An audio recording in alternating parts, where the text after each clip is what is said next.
Vossa palavra é verdade, orienta e dá vigor. Na verdade santifica vosso povo, ó Senhor. Aleluia, aleluia, aleluia, aleluia, aleluia, aleluia, aleluia, aleluia.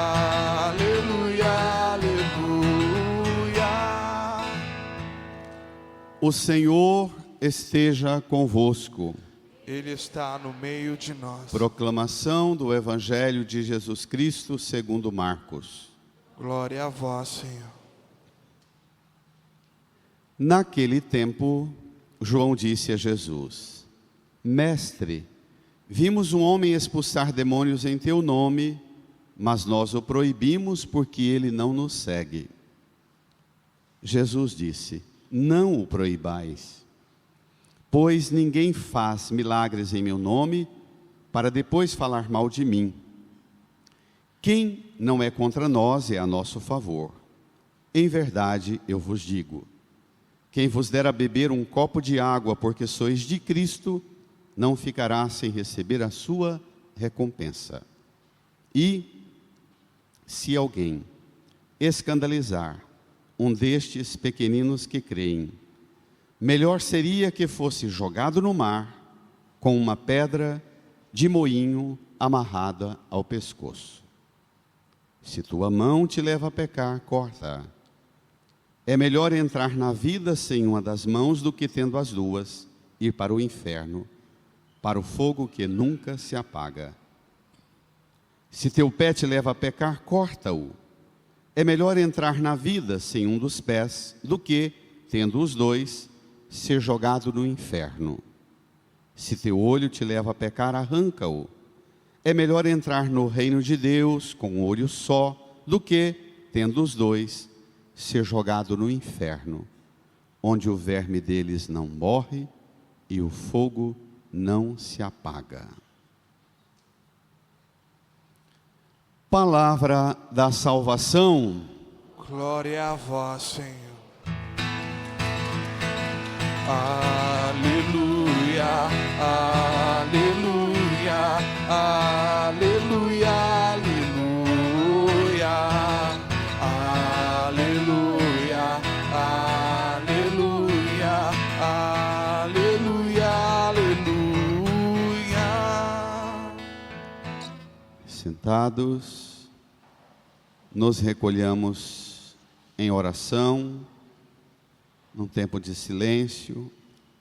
Rezemos em nosso íntimo, pedindo ao Divino Espírito Santo que nos conceda a graça de compreender esta palavra e sermos por ela transformados hoje, agora. Rezemos.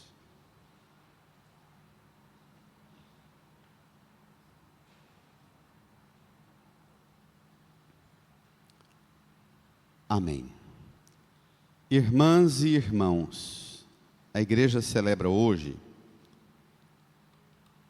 o dia da Bíblia, porque está associada a uma festa importante, o dia de São Jerônimo, que comemoramos também no final de setembro. São Jerônimo foi o responsável por salvar para nós o melhor material que nós temos numa gruta em Belém, escavada nos subterrâneos de umas rochas. São Jerônimo viveu lá 30 anos, ocupando-se em traduzir a Bíblia dos originais aramaico, hebraico e grego para o latim. E ele dizia: se você ouve a palavra de Deus, qualquer parte, e não compreende, não é porque a palavra é difícil, mas é porque você ainda não deu a atenção que ela merece e exige de você. Então, com o dia da Bíblia de São Jerônimo, toda a atenção nossa para com a palavra, porque se não entendeu, não é a palavra que não é clara, é a minha ou a sua atenção que não é proporcional à importância dela. Vamos ao evangelho de hoje, Marcos capítulo 9, versos 38 a 48. Jesus está com os discípulos naquela sessão, caminhando, ensinando a eles, realizando alguns prodígios, milagres e sinais, mas com a prioridade de ensiná-los. Ele já anunciou por 2 vezes a sua paixão e foi incompreendido. Na primeira vez, na segunda vez. Nós estamos agora preparando o ambiente onde ele anuncia pela 3ª vez sua paixão. No caminho, ele explica no texto de hoje, a partir de um elemento que um apóstolo traz, ele aproveita para ensinar-nos o mistério da cruz. Em que consiste o mistério da cruz? O que é esse renuncie a si mesmo, tome a sua cruz e me siga? Vamos lá? Naquele tempo, João disse a Jesus, leiam. Mestre, vimos um homem expulsar demônios em teu nome, mas nós o proibimos, porque ele não nos segue. Espere lá. João é o apóstolo de Jesus mais jovem do grupo todo. Alguns estudiosos, pelas características de como os evangelhos tratam-no, e o próprio evangelho de João e o livro do Apocalipse, que são dados a ele como autor, e a forma com que ele se apresenta no livro do Apocalipse e no evangelho, João provavelmente era um adolescente, ainda não tendo entrado na fase da juventude. Ele é apaixonado pelas coisas de Jesus. E como todo adolescente, como todo jovem, quando descobre um grande amor, um grande afeto, dá-se tudo por esse afeto. E o menino João está fascinado pelas coisas de Jesus. Sai em missão e volta fazendo relatório, não só de ter realizado o que Jesus mandou, mas de ter realizado também coisas que Jesus não mandou. Nós vimos um homem expulsando demônios em teu nome, mas nós o proibimos porque ele não nos segue. Expulsar demônios foi quando Jesus enviou os apóstolos lá atrás. Foi uma das primeiras autoridades que Jesus deu aos discípulos. Expulsai os demônios, curai os doentes e anunciai, o reino de Deus chegou. João volta fazendo esse relatório e Jesus não acolhe bem esse orgulho de João. Nós proibimos alguém de expulsar demônios em teu nome. 39, Jesus disse: não o proibais, pois ninguém faz milagres em meu nome, para depois falar mal de mim. Continua. Quem não é contra nós, é a nosso favor. Jesus está dizendo a João, a mim e a você o seguinte: pare de implicar com quem está fazendo o bem. Quem está fazendo o bem, deixe. Ninguém faz o bem para depois falar mal de Deus. Deixe. Nós temos muita dificuldade de acolher o bem que os outros praticam. Seja em nossa casa, em nossa família, no ambiente de trabalho, mesmo na igreja, nós costumamos, quando alguém faz alguma coisa muito correta, muito prodigiosa, a gente diz, legal o que está fazendo, mas, e aí a gente começa a desmoralizar a pessoa, ela é assim, ela já fez isso, ela já foi aquilo, e vai denegrindo o autor do bem feito para jogar tudo o menino com uma bacia de água suja. Não presta. Esse raciocínio precisa ser purificado em nosso olhar. Aprender a entender que, mesmo quando uma pessoa não é cristã, não é da igreja, não é católico, não é da nossa religião e às vezes não tem religião nenhuma, mas está fazendo o bem, existe um princípio maravilhoso. O bem procede de Deus. Se essa pessoa está fazendo o bem, é porque de algum modo Deus, que é todo poderoso, tem como chegar a ela. A igreja é portadora dos meios eficazes para a salvação. Nós não temos dúvida disso. A igreja possui os meios eficazes para a salvação. Os meios que a igreja tem, a palavra, a pregação da palavra, os divinos sacramentos, a comunhão entre nós, a prática da caridade, tudo quanto a igreja e o cristão realiza, são meios eficazes de gente que caminha nos passos de Jesus, o caminho da salvação. A igreja, repito, possui os meios eficazes, mas isso não quer dizer que a igreja detém tudo, porque só Deus detém tudo. Deus age através da igreja, mas age através de todas as formas que Ele quiser, porque Ele é Deus e ninguém o controla. Essa presunção de querer que todo mundo para ser bom, todo mundo para prestar tem que ser do meu modo, rezar do meu modo, praticar como eu pratico, vestir como eu me visto, rezar como eu rezo, essa presunção está cancelada aqui, ó.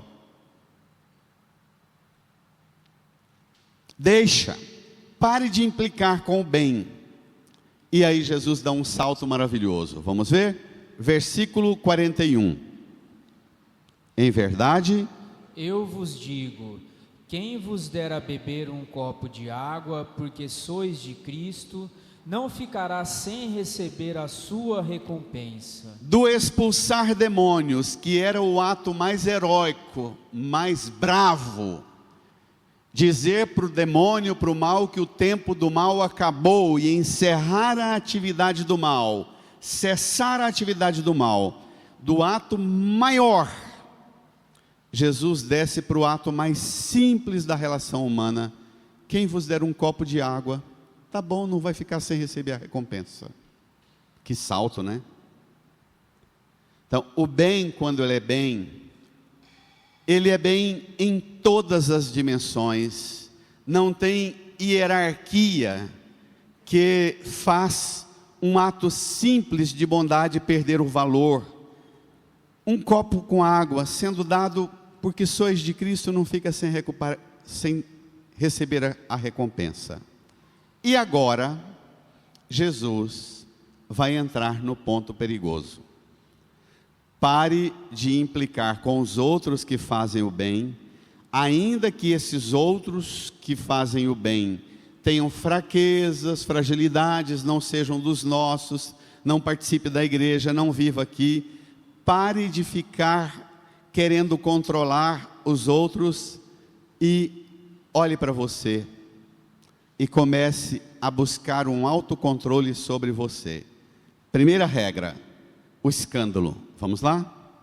Versículo 42. E se alguém escandalizar um destes pequeninos que creem, melhor seria que fosse jogado no mar com uma pedra de moinho amarrada ao pescoço. Pronto, se alguém escandalizar um destes pequeninos que creem, Jesus diz que a coisa mais violenta que um cristão pode fazer é ferir o crer de alguém. Escândalo na Bíblia não é um mau exemplo qualquer, não é um fato revoltante. Etimologicamente, a palavra, o termo escândalo, é o mesmo que, tanto no aramaico, no hebraico, e depois o uso no grego. Escândalo é o mesmo que obstáculo, é o mesmo que uma armadilha. O que o próprio Jesus falou para Pedro: você se tornou uma pedra de tropeço para mim, uma rocha que faz cair. Escândalo, portanto, é atitude minha, comportamento meu que leva o outro a perder a fé. Vamos ser corajosos de tratar desse tema dos escândalos no meio nosso, na igreja e na sociedade. Os escândalos são seguramente uma das maiores causas que levam, sobretudo os jovens ou as pessoas que têm um pouquinho mais de elaboração, de inteligência, dizer assim: não compensa. Adolescente e jovem tem uma perspicácia aguçadíssima. Percebeu as contradições de nós que cremos, atitudes e gestos e comportamentos que os escandalizam, eles dizem: não compensa. O escândalo, portanto, leva a pessoa a perder a força da fé, a deixar de crer. Olha o drama pavoroso, difícil de ser tratado, o problema da pedofilia, tanto na igreja quanto nas famílias. Olha o problema gravíssimo dos escândalos, tanto na igreja quanto na sociedade, da corrupção de nós, evangelizadores, pregadores, padres e bispos, da perda nossa de noção de responsabilidade com o mau uso dos bens. Os escândalos no campo da moral e da ética. O quanto leva as pessoas a dizer: não compensa, não me diz, não me representa. Jesus está dizendo para João que queria parar os outros, bloquear os outros de fazerem o bem. Jesus diz: deixa o bem ser feito e olhe para você e se preocupe com o mal que sai de você e que estraga o crer dos outros, a fé e a esperança dos outros. Entendeu, gente? É um salto grande, não é? É muito mais cômodo ficar, sobretudo em tempos de mexericos das redes sociais, ficar bisbilhotando e futricando a vida alheia, não é? E levantando suspeitas para desfazer dos outros no bem que os outros fazem. Jesus diz: tome cuidado com seus gestos. Agora Jesus toca num assunto polêmico. Se alguém escandalizar, melhor seria que amarrasse uma pedra de moinho no pescoço e se jogasse no mar. Nós ainda estamos em setembro, até amanhã. Setembro amarelo, com o tema da saúde mental, o tema da depressão e o grave problema no Brasil do suicídio. Quantas pessoas tentaram e já se suicidaram pelo pavor do escândalo? Então, tome cuidado para você não sair da igreja com uma interpretação equivocada, achando que Jesus aqui está concordando com a prática do suicídio. Não é um estímulo. Cuidado, não leve a palavra de Deus ao pé da letra. O argumento que Jesus vai ter agora são 3 sentenças que ele vai dizer. Vai explicar para a gente como é que nós precisamos lidar com a nossa fraqueza, que nos desmoraliza, que nos humilha e por vezes nos desespera, ao ponto de pensar em tirar a vida. Como é que nós precisamos aprender a lidar com isso? Repito, isso jamais é um argumento de apoio ou de estímulo para o suicídio, é uma correção. O que vem agora é impressionante. Vamos lá? Preste atenção. A primeira sentença, versículo 43, leia lá. Se tua mão te levar a pecar, corta. É melhor entrar na vida sem uma das mãos, do que, tendo as duas, ir para o inferno, para o fogo que nunca se apaga. O que significa isso? Jesus chamou pescadores de peixes para serem pescadores de homens. Isso aqui é técnica de pescador. Jesus começa a conversar com os discípulos, usando um tipo de linguagem, parece que Jesus está concordando com a mentalidade corrente do tempo dele. O suicídio ou a automutilação, cortar a mão, porque minha mão levou-me a pecar. Jesus dá para a gente a isca, o anzol e solta a linha e começa a conversar. Você pensa que você tem razão na sua forma de compreender e resolver as coisas, e vai. Quando você está lá na frente, Jesus dá a puxada, a chascada que te pega. São 3 dimensões. Se teu olho te leva a pecar, se tua mão te leva a pecar, corta. Segunda sentença, versículo 45. Se teu pé te leva a pecar, corta-o. É melhor entrar na vida sem um dos pés, do que, tendo os 2, ser jogado no inferno. Terceira sentença, versículo 47. Se teu olho te leva a pecar, arranca-o. É melhor entrar no reino de Deus com um olho só, do que, tendo os 2, ser jogado no inferno, onde o verme deles não morre e o fogo não se apaga. Quem estuda literatura e que tem uma coragem de estudar o estilo literário dos evangelhos, grandes literatas da história concordam que os evangelhos e os textos bíblicos possuem uma sofisticação elevadíssima na forma de elaborar. Porque herda um ambiente também de cultura muito elevada. Nós viemos de quase 400 anos de domínio da cultura grega, já caminhando para 100 anos de domínio do Império Romano, que é síntese dos grandes impérios passados.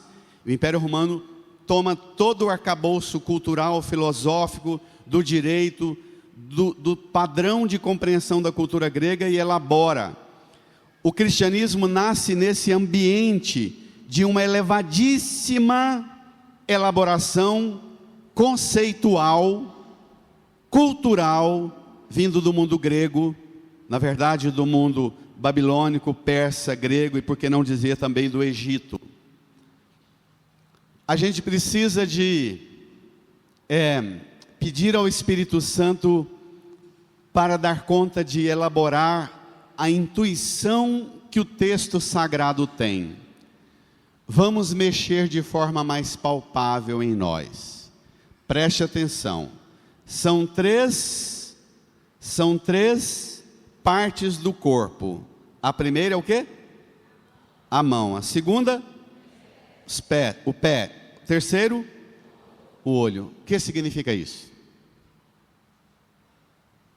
A mão representa o conjunto das ações, das atitudes, dos gestos.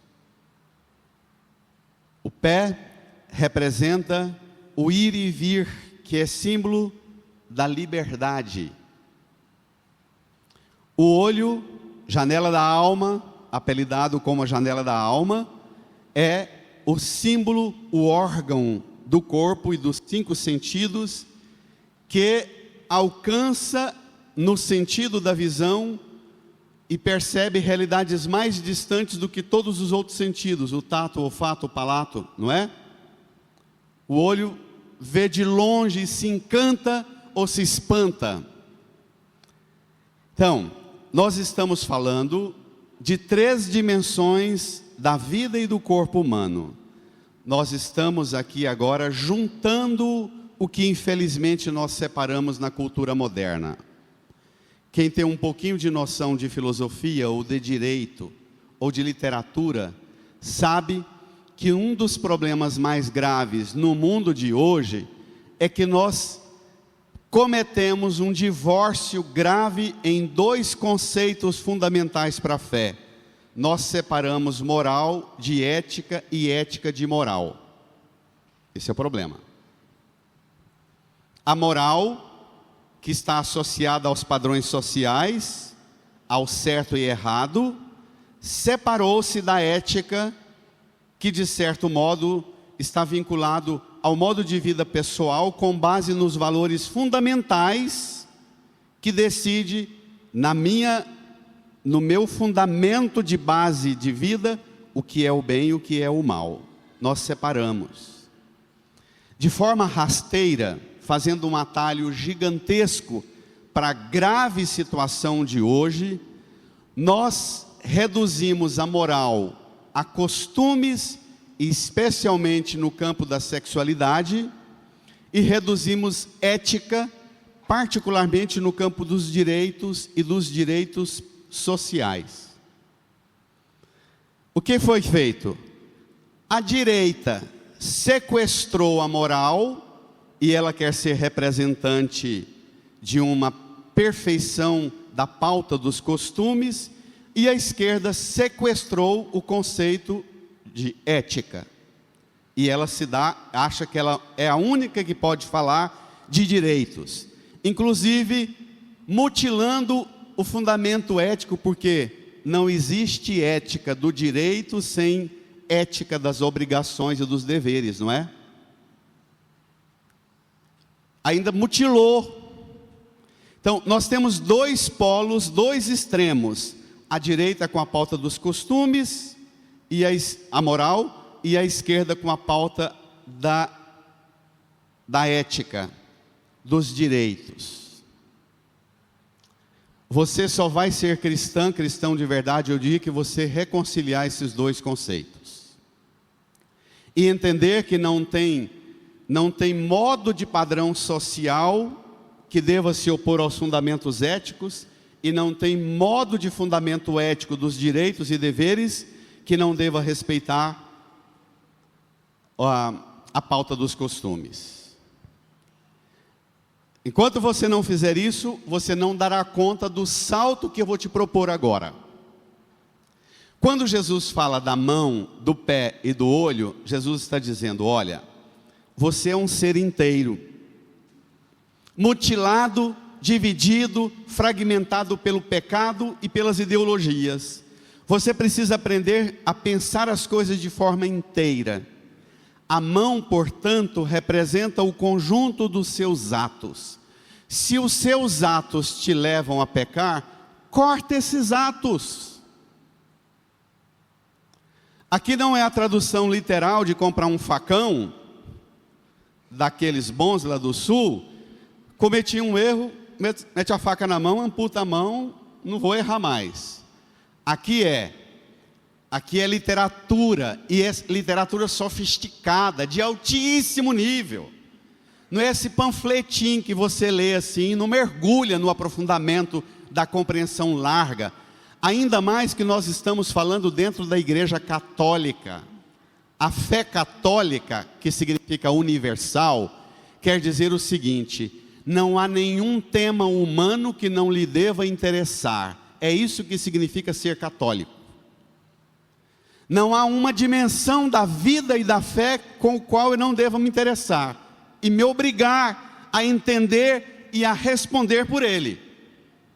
Isso é que significa ser católico.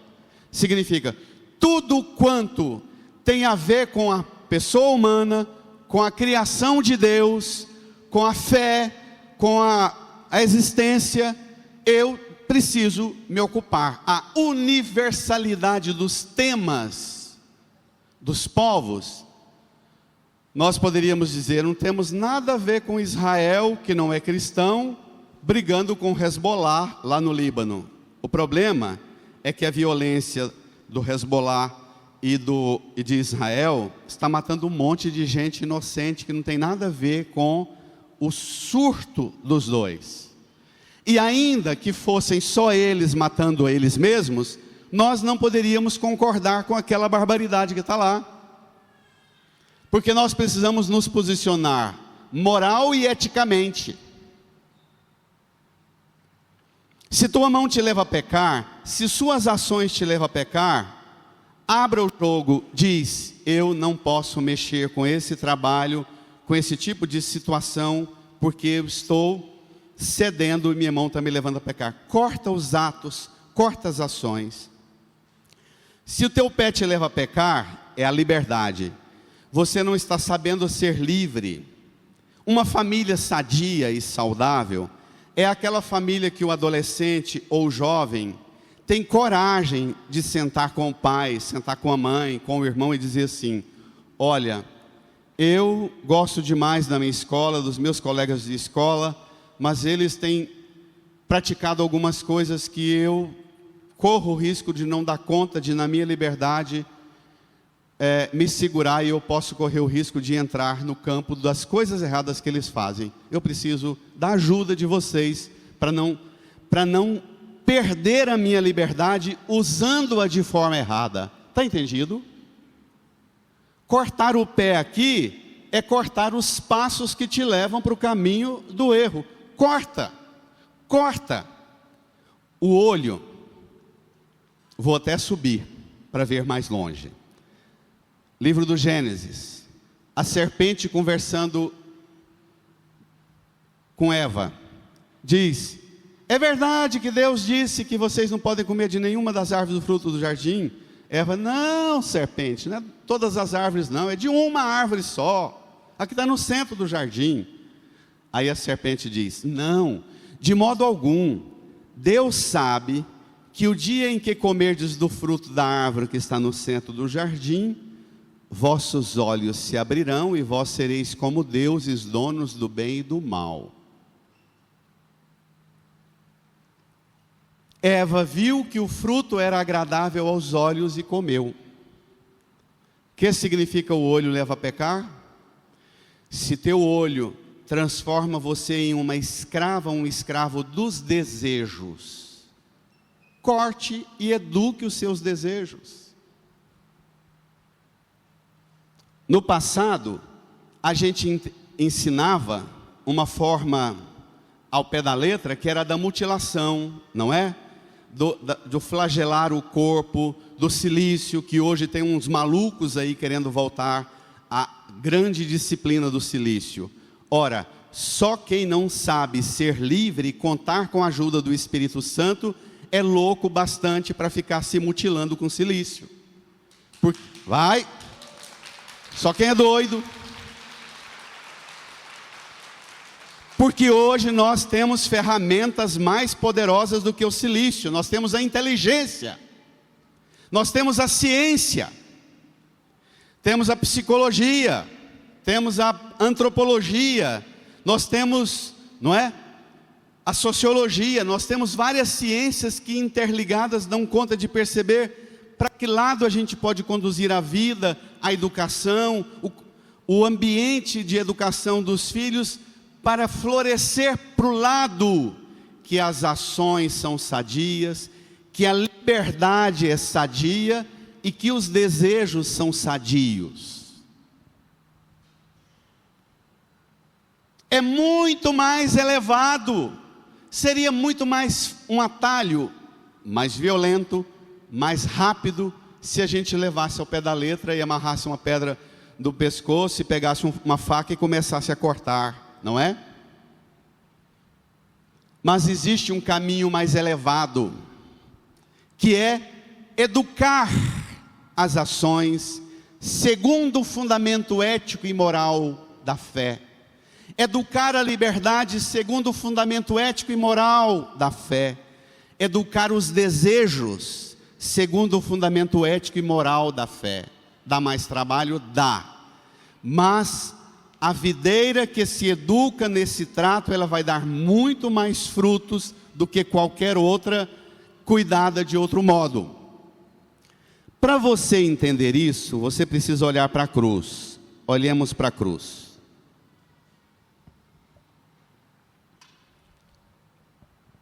Jesus tem as mãos, as ações aprisionadas na cruz. Jesus tem a liberdade sequestrada e pregada na cruz. Jesus tem todos os sentidos e os olhos que foram perdendo a força, mesmo estando bem alto, fechou-se. Perdeu as ações, perdeu a liberdade e perdeu a visão, a capacidade de desejar algo.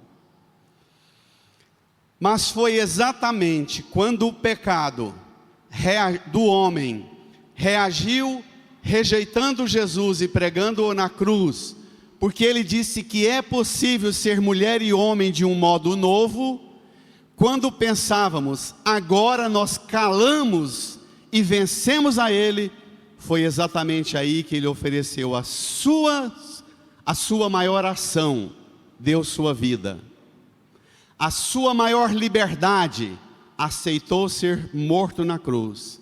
A sua maior vontade, o mais elevado desejo, alcançar a nossa salvação. Na cruz, preso, sem poder enxergar, fazer alguma coisa ou caminhar livremente, ele matou tudo que tirava de nós o direito de sermos mulheres e homens, das ações do bem, da liberdade sadia e da visão dos desejos segundo a vontade de Deus. Merece uma salva de palmas, merece não? Brada, vai, reage.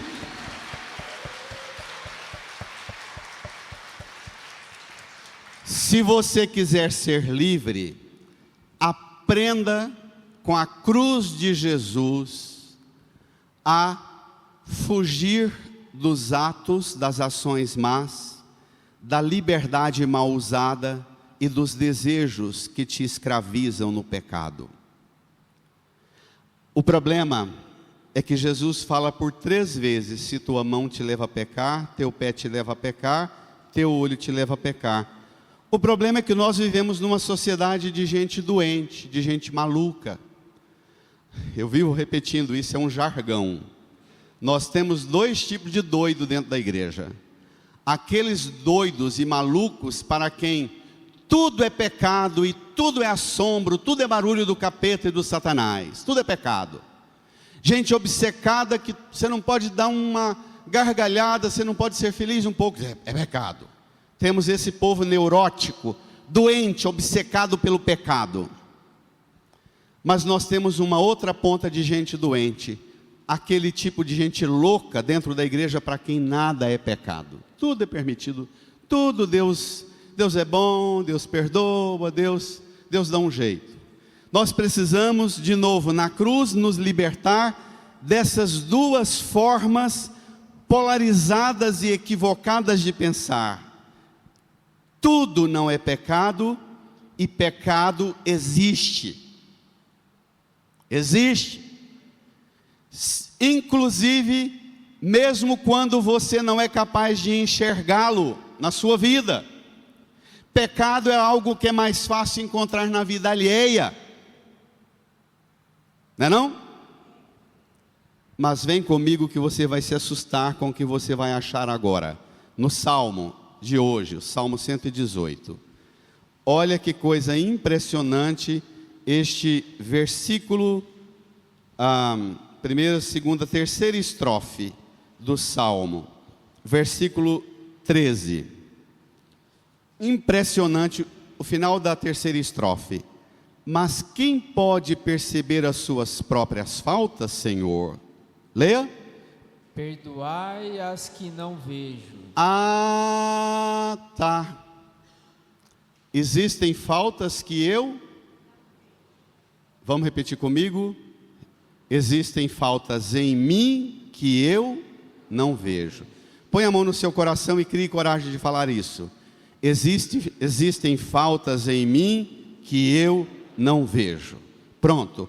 Hoje é dia de você pedir ao Divino Espírito Santo para dar a você a graça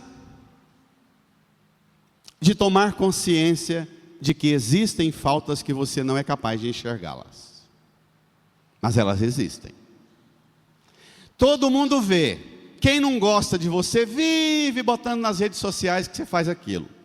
Quem ama você vive abraçando você, às vezes com o maior carinho do mundo, diz: olha, bem, eu te amo, meu filho, eu te amo, meu filho, eu te amo, mas você precisa mudar tal coisa. Às vezes a gente aponta para um filho, para um pai, a mãe, para a esposa, para o esposo, dizendo, eu te amo, com um abraço, fala baixo no ouvido, mas você precisa vencer essas faltas. E você diz orgulhosamente, você está vendo coisa. Tem nada disso na minha vida? Tem. Não é porque você não vê que elas não existem. Está claro? E aí, eu vou entrar num tema bem sofrido da semana, na pauta da semana. O mau uso nas ações, o mau uso da sua vida na liberdade, o mau uso na sua vida nos desejos. O que nós lemos nas notícias dessa semana? O grande escândalo dos jogos eletrônicos da internet. Que não é por acaso, é uma engenharia de poder e de dominação. Esses jogos não são por acaso, eles são uma engenharia de dominação. Pegue comigo a sequência do raciocínio. No mês de agosto, segundo dados seguríssimos, mais de 20 bilhões foram parar nas contas bancárias dos donos das grandes máquinas de jogos de internet. Foi? Até aí tudo bem. Agora vocês vão mexerem-se todos na igreja. Acontece que desses 20 bilhões, 3 bilhões vem de onde? Da conta bancária das famílias cadastradas e que recebem o Bolsa Família. 3 bilhões! No mês de agosto. Multiplique isso por 10, por 12. Minha gente, a Mega Sena acumulada em 2 semanas dá 6 milhões por aí, não é? Nós estamos falando de 3 bilhões. Aí a gente trabalha, o governo não promove desenvolvimento, progresso, infraestrutura, não ajuda a criar um processo de crescimento e de ativar a economia do país, mas apenas aumenta impostos para aplicar esses impostos na popularidade dele, dando para os pobres ou para os ricos. Os pobres vão lá com os dinheirinhos que era para comprar comida, pagar água e luz, e manda para os joguinhos de internet. 3 bilhões que vai parar na conta de quem? Não precisa nem de eu falar os nomes, né? Não precisa descer o nível a tanto. E esses donos, patrocinadores e financiadores dos jogos de internet, eles são amiguinhos e amiguinhas de quem? Vocês leem notícia, né? Vocês não são daquele padrão de classe média que diz que odeia notícia, não. Esse tipo de argumento de classe média que odeia notícia é um mais poderoso modo de alienação e domesticação a partir do bolso.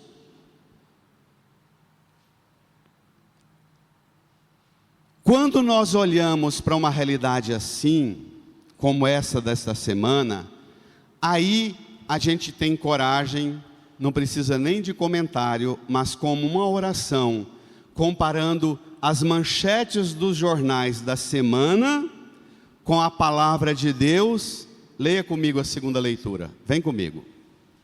Você vai se assustar.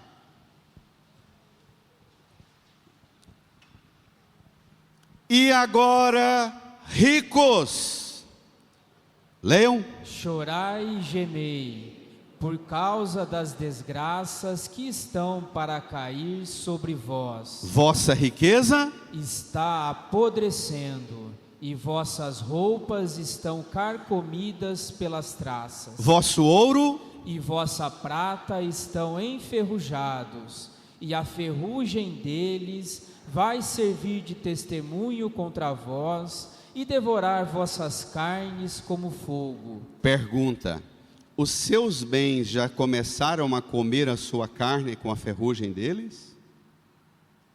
Boa pergunta, né? Seus bens começaram a comer sua carne como ferrugem? Desce lá embaixo no versículo 5. Vós vivestes luxuosamente na terra, entregues à boa vida, cevando os vossos corações para o dia da matança. Vai. Condenastes o justo e o assassinastes. Ele não resiste a vós. Vivestes luxuosamente na terra, preparando vossos corações para o dia da matança. Ricos desse país e da terra, que transformam a riqueza numa meta e não num instrumento de progresso e desenvolvimento para o bem de todos. A riqueza na Bíblia não é um mal, mas não quer dizer que por ser rico está abençoado. Aqui tem um típico raciocínio de que a riqueza pode ser de verdade, não só fruto da maldição, da desonestidade, do mau uso da liberdade das ações e dos desejos, mas a riqueza pode se tornar ainda uma ferrugem para comer nossa carne por dentro. Irmã, irmão, crie coragem para fazer agora uma conversa bem aberta com o Divino Espírito Santo e pedir ao Divino Espírito Santo que ajude você a voltar para casa hoje sabendo em que suas mãos estão te levando a pecar, em gestos e ações más, erradas, em que seus pés têm feito você pecar no mau uso da sua liberdade, em que seus olhos têm feito você pecar no mau uso de seus desejos e de suas vontades. Incline a sua cabeça, apresente-se ao Senhor e peça dele a graça generosa de libertar você de tudo que ameaça destruir você totalmente no fogo que não se apaga.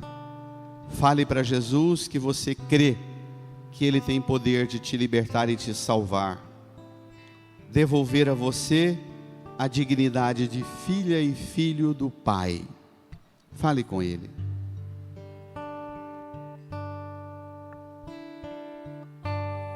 Hoje o céu se abre para derramar sobre os corações toda a graça do Pai. Eu também quero me derramar de todo o meu Coração nos braços do Pai. Vem, Espírito Santo, com teu poder tocar no ser, fluir em mim. Vem, Espírito Santo. Vem, Espírito Santo, com teu poder tocar no ser, fluir em mim. Canta, eu também. Eu também quero me derramar de todo o meu coração nos braços do Pai.